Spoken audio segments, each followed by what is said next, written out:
What's up, everybody? Today I'm going to talk about lure selection.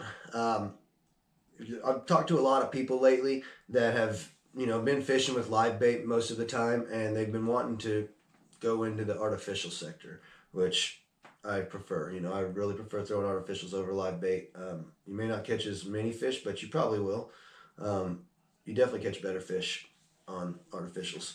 Um, that being said, you'll catch big fish on on live bait too. So to each their own. But I prefer artificials. And whenever you're getting into the sport, there's you go to one of the tackle shops or whatever, and you go in there, and there's just walls of options of soft plastics and hard baits and top waters and bucktails and hooks and leaders and where do you start? Okay. Well, there's a few factors that I go into that I think about whenever I'm purchasing lures. I always want to have light colors and I always want to have dark colors because you need to have both for different conditions. So, you've got weather being a condition, the time of the day, the color of the water, the clarity of the water, the current, how much current's going to be in there that you're fishing, and the kind of structure you're going to be fishing on. So those 6 things is kind of what determine what I throw. Start off with weather. The weather, cloudy, sunny, rainy, foggy, windy, calm, those conditions matter to what I choose to throw. We'll just start off first thing in the morning, and time of day. I'm going to throw time of day in here too because it's easier to talk about it all together. So first thing in the morning, calm conditions, foggy conditions, light wind. I'm throwing top waters, whether it's a chug bug, a skitter walk, a one knocker, whatever your preferred whatever your preferred top water is. If you don't really have a preferred top water, a chug bug is my favorite. I'm not affiliated with the company by any means, but I've thrown these lures and I've caught a ton of fish on them, and I'm real confident in them. I usually throw like a mullet pattern. This is a red and white that I had. I've caught a ton of fish on this too, but I usually choose some sort of natural mullet pattern whenever I'm buying my chugs. But they're really loud, and they put a lot of push a lot of water with their nose. Where a skitter walk is more of a cigar style bait, and it goes across the water like this. It's called walking the dog, and it's a loud bait too. It's not as loud. It's a deeper tone. But I think this is a better redfish bait, and this is a better trout bait. I think this is a better snook bait. Red and white, if you're going after snook, red and white's about as good as you can get in a snook pattern. Big trout like baby trout. So baby trout, I have this color pattern because big trout like little trout. But this is those are first light conditions, calm. If it starts getting, if it's breezy out in the morning and it's pretty choppy, and I still want to use chop water, I'll probably just use this because this pushes more water and it's easier to see. Where this one here might get lost in the wave action, and if it's too windy for that, I'll go subsurface. I'll hit them with a suspending bait or a swinging buck here, or maybe a paddle tail. I'll hit them with one of those baits just right underneath the surface, and they won't lose the bait in the wind action of the waves. So the time of the day and the weather at the same time go into what I choose to throw first thing in the morning. If I'm also paying attention to what the fish are doing. If I'm seeing fish hitting on the top of the water, I'm going to throw a top water. If I'm not seeing any activity on the top of the water, but I know there's fish in there, I'm not even going to throw the top water at all. I'll kind of let the fish dictate kind of what I'm throwing. Your water color and your water clarity. In Florida, we have everything from crystal clear water to as black as night water, and there's every spectrum in between. We have a lot of tannins in our water. There's a ton of feeder creeks and different streams and rivers that flow into our bodies of water, whether it's St. John's or the intercoastal or wherever they may be. There's a ton of different water systems that flow in, and some of these are clear, some of them are black, some of them are tannic. So what do you choose? What do you use where? Well, if I'm fishing crystal clear water, I'm probably going to be throwing something that's really light and finesse. You know, I'll definitely be throwing a swinging buck, probably in a white or a blue, or you know, this electric chicken's good. And if it's also throw a white paddle tail if it's in that, you know, clear water. Pink is good in clear water. You know, something light color.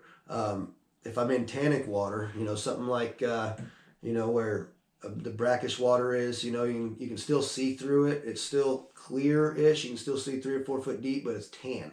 So in that type of water, I'm throwing like a gold or reds. Red's a good color. You know, something like a red here. Those are good colors for tannic water. You know, oranges, reds, darkers, golds. Gold's real good for tannins. And then if I'm fishing real dark water, I'll throw darker colors. You know, this is like a June bug here. I would throw this in dark water. These are dark water baits here. I mean, purple and blue you can kind of throw anywhere. White you can kind of throw anywhere. Chartreuse you can kind of throw anywhere. But I kind of try to match the color of the bait to the color of the water, you know, because most of the time if you're in tannic water, you catch a redfish and it's orange like this bait. But if you're on the beach and you catch a redfish, it's white. I mean, sometimes they don't have any orange pigmentation in them. So, you know, your water clarity determines the color of the bait that's in the water. So you want to match that color of bait. If I'm fishing in the fresh water and I'm trying to, like the spawn is upon us right now, and if I'm wanting to imitate a little bluegill or something feeding on a bed, it doesn't get much better than a June bug color. But if I'm wanting to imitate a mullet or something, I'm not going to throw that. You know, I'm going to throw something that actually imitates a mullet. You know, and so you want to determine what the bait is in the area you're fishing. You don't want to, if all the bait is small little, you know, 3-inch bait, but you're throwing a 5-inch lure, that isn't going to get any attention, and vice versa. If they're keyed in on 5-inch baits and you're throwing a 3-inch bait, they're not going to hit your 3-inch bait. You gotta, it's called matching the hatch, and many of you I'm sure have heard that term, and it's just as valid in the saltwater as it is in the freshwater. So you got to determine what they're hitting. If I've been fishing before and we're throwing everything at them, can't get them hit, and they're just blowing up out there, and you see them everywhere, and like, well, they're not hitting mullet, they're hitting shrimp. So we switch over to a shrimp body and just start wrecking, because you got to give them what they're looking for. So you got to take options with you whenever you go, and each day will be different. You know, there's a lot of days that I won't rig up anything different than I had the day before. Then there's other days where I'll have 20 different colors laid out on my deck in front of me that haven't worked until I find the color that works. So, you know, there's a ton of different options out there, and you just don't want to get overwhelmed by them. The next thing you got to think about whenever you're choosing your lure is how much current you're going to be fishing in. If you're going to be fishing in real light current, then you don't need a real heavy weight. You need just an 1/8 ounce or 1/16 ounce or something that's real light. But if you're in a real heavy current situation, you need to get your lure down, you're going to need a heavier, you know, like a 3/4 or 1/2 ounce, maybe even an ounce, you know, depending on the depth and, you know, everything you're doing. Most of the stuff I fish with around here is, you know, upper water column, 10 foot or less baits, because most of the fish I fish for are in 10 foot of water or less. We'll fish some deeper holes and some channels and some bridges and stuff that are deeper, and then I'll, you know, rig a little bit differently. But for the most part, you know, you don't want your bait to be heavier than your current. You don't want your bait to be lighter than the current. You don't want the current to dictate where your bait goes, but you don't want your bait going straight to the bottom. You want that happy little median in there where you control the depth your bait's going, but it doesn't sink all the way to the bottom immediately. So that will determine, and that's more not necessarily style of lure, but weight of lure. You know, what weight you're going to throw. And then the final thing is the structure you're going to be fishing on. If you're fishing in grass, you know, you want something that's somewhat weedless, and, you know, they can run through the grasses. If you're fishing in real heavy grasses, you know, you don't want to throw anything with treble hooks. You know, those things will get hung up on everything. You want to throw something that's weedless, you know, through oysters. These are pretty good in oysters and through the grasses. The hook rides up, stays up off the bottom. So I can tie these weedless. They're not none of these are weedless, but you know, a weedless option in a lure. And most of your twitch baits, your unfairs and your mirror lures and your top waters and stuff, most of those are not going to be weedless. There are some that are. I think DOA has a top water that's that hooks that are weedless. Frogs, you know, topwater frogs are usually weedless. There are some, but for generally, you know, your weedless stuff are going to be your soft baits, and then, you know, certain bucktails and different things like that can be tied up weedless.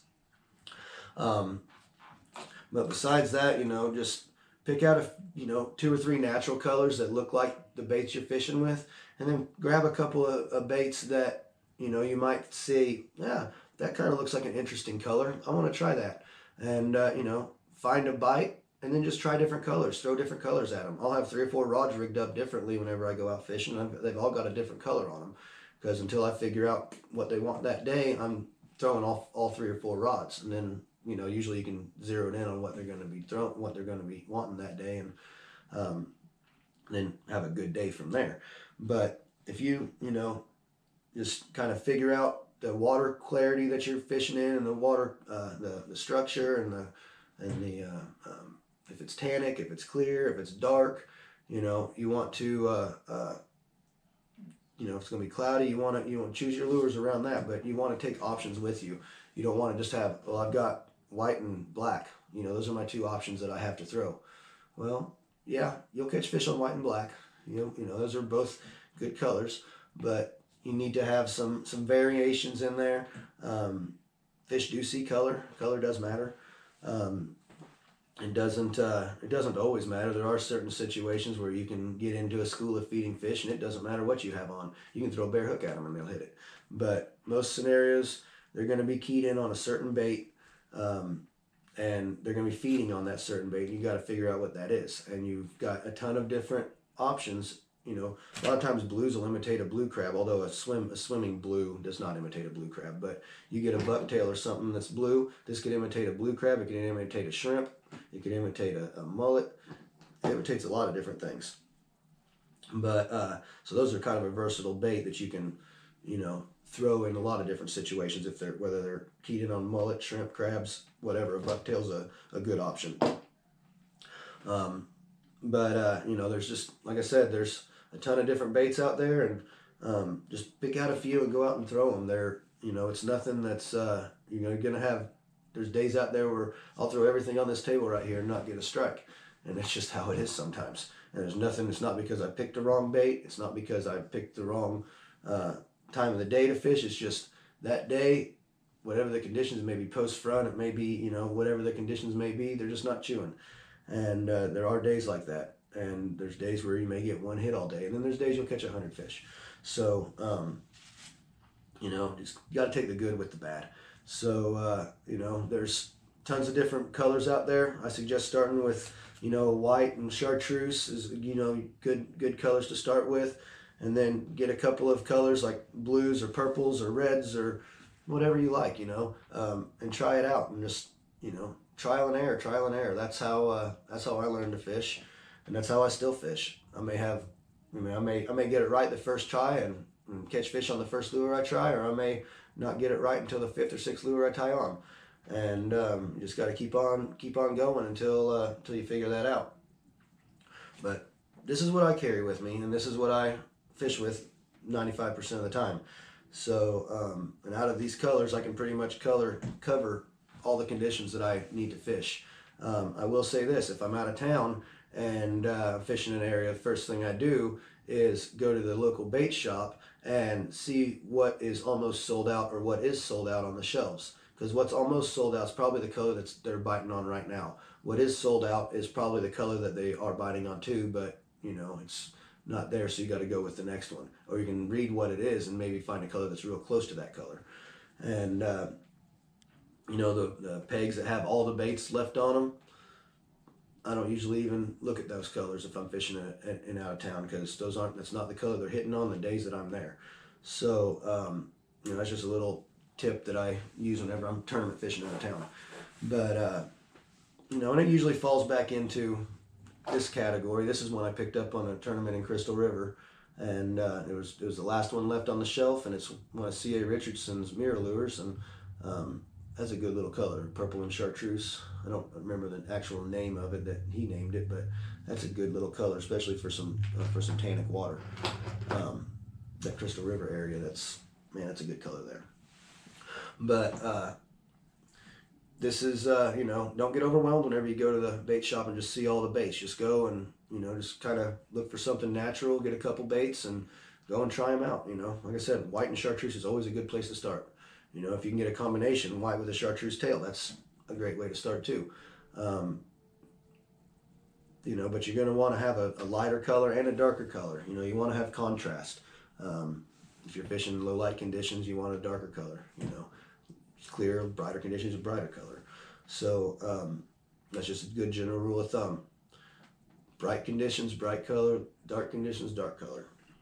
So hope this video helps y'all, and you can go out and choose some baits and make some educated choices whenever you're buying the baits, and start ripping some lips on some artificials, and it'll up your game, and then you don't have to stop at the bait shop every day. Sorry, Dave, didn't mean to, don't stop at Saps every day, but if you throw in artificials, you don't need to stop and get shrimp every morning you go fishing. But I appreciate y'all watching, and we'll see you on the water, and I guarantee I'll be throwing something on this table. All right, we'll see you out there.